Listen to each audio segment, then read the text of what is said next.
The rope bit into Mae Callahan's ankle so hard she thought the bone might crack before the knot ever loosened. She had been dragged across the grass and lashed between two rough wooden posts like an animal meant to be broken, not because she screamed, but because she didn't. The summer sun hung low and merciless over the plains outside Dodge City, turning the air into a slow, burning breath. Flies gathered where her skin was scraped raw. Dust clung to her mouth. Somewhere behind her, a horse snorted and stamped, restless, as if it knew this place was wrong. Mae was 21 years old, and this was the third time they'd caught her trying to run. The first time, they'd laughed. The second time, they'd locked her in a room with no window. This time, Jeb Rourke wanted the town to see, so he didn't lock her up. He staked her out where anyone riding by could stare.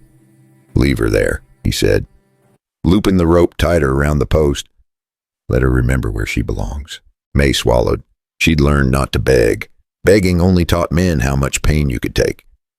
She stared past the post, past the low roll of grass, into the open land where nothing was owned and nothing was trapped.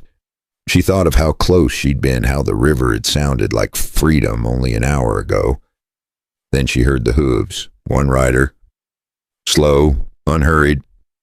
Jeb stiffened, then relaxed. "Just a rancher," he muttered. "Ain't nobody's business." The horse stopped a few yards away. Mae didn't look at first. She couldn't bear another face shaped by curiosity or contempt. But the silence stretched thick, heavy, wrong.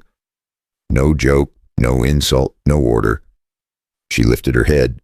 The man sat tall in the saddle, broad-shouldered, his hat pulled low. His right hand hung loose near the butt of a worn Colt, but he didn't draw. That was the part that made the air feel colder.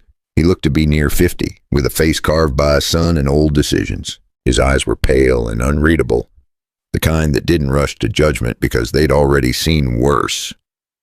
A yellowed neckerchief lay loose at his throat, a rancher's clothes, a rancher's posture, but there wasn't anything gentle about the way he watched her. Mae's heart stuttered. If he was here to bargain, to collect, to turn her back for a price she had nothing left to give. The rope cut deeper as she shifted, pain flaring bright enough to make her dizzy. Jeb followed her gaze and smirked. "Keep moving, old man. This don't concern you." The rancher didn't answer. He dismounted instead, slowly, like time had decided to wait for him. Mae felt the air change, the flies lifted.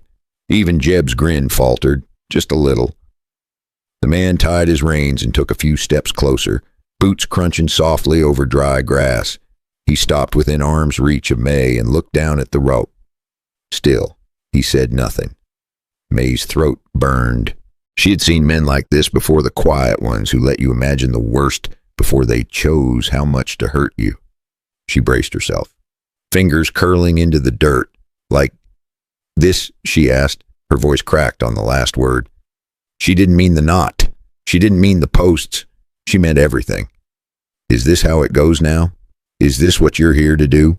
The rancher's eyes lifted to her face for a heartbeat.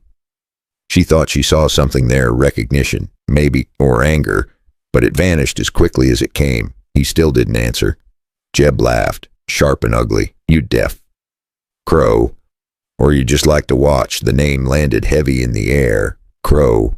Mae saw the flicker then, the way Jeb's hand hovered near his belt, the way the rancher's shoulders set like stone. She didn't know the name, but she felt its weight. Men didn't say names like that unless they carried a history. Silas Crow knelt. Mae flinched, squeezing her eyes shut, ready for pain. But instead of a blow, she felt a sudden release of pressure, cold air where the rope had been biting. She gasped as the knot fell away, her leg dropping free. For a split second, she didn't understand what had happened. Then chaos erupted. Silas Crow rose in one smooth motion and yanked the reins from Jeb's nearest horse. Snapping them loose, the animal reared, spooked, colliding with another. Someone cursed. Someone shouted. Dust exploded into the air. "Get her! Oh, get her!" Jeb roared, but Mae was already moving, stumbling, half falling away from the posts as sensation rushed back into her leg. She didn't look back. She ran because standing still had almost killed her. Behind her, she heard fists meet flesh, the thud of bodies hitting ground to the sharp crack of a post splintering. Crow didn't shout. He didn't threaten. He moved like a man who had done this before and never bothered to forget how. Mae reached the dip in the land near the old cottonwoods and collapsed, lungs screaming, hands shaking so badly she couldn't push herself up.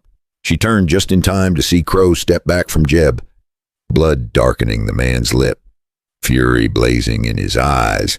"This ain't over," Jeb snarled. Crow met his gaze, calm as drought. "It never is."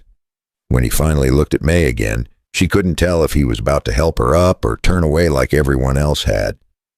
As Crow took a step toward her, Mae's heart hammered with a new kind of fear, one that felt almost like hope.